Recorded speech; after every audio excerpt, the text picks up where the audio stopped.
గురుభ్యో నమః. శ్రీ యూట్యూబ్ ప్రేక్షకులకు ధన్యవాదములండి.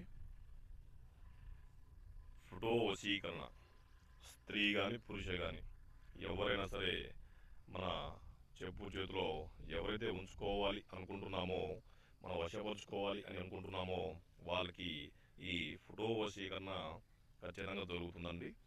ఈ ఫోటో వశీకరణ ఎవరికి అంటే భార్య కానీ భర్త కానీ అలాగే ప్రేమించుకున్న వాళ్ళకు ఎవరికైనా సరే ఈ ఫోటో వశీకరణ చేసుకోవచ్చండి. ఇది కేవలం 24 గంటల్లోనే మనకు ఖచ్చితమైన మార్పునిస్తుంది. ఇది చాలా శక్తివంతమైన మంత్రం అండి. అలాగే మీకు యూట్యూబ్లలో చాలామంది మోసాలు జరుగుతున్నాయండి. కావున మీరు దయచేసి అనవసరంగా వాళ్ళ దగ్గర వీళ్ళ దగ్గర చేయించుకోకుండా ఈ స్క్రీన్ మీద కనిపిస్తున్న నెంబర్కి కాంటాక్ట్ అవ్వండి. మీకు ఖచ్చితమైన మార్పు 24 గంటల్లోనే వచ్చే విధంగా చేస్తామండి. ఇది 100% నమ్మకంతో. అలాగే మా ఛానల్ మీరు మొదటిసారి చూస్తున్నట్లయితే సబ్స్క్రైబ్ చేయండి, లైక్ చేయండి, షేర్ చేయండి. ధన్యవాదాలు.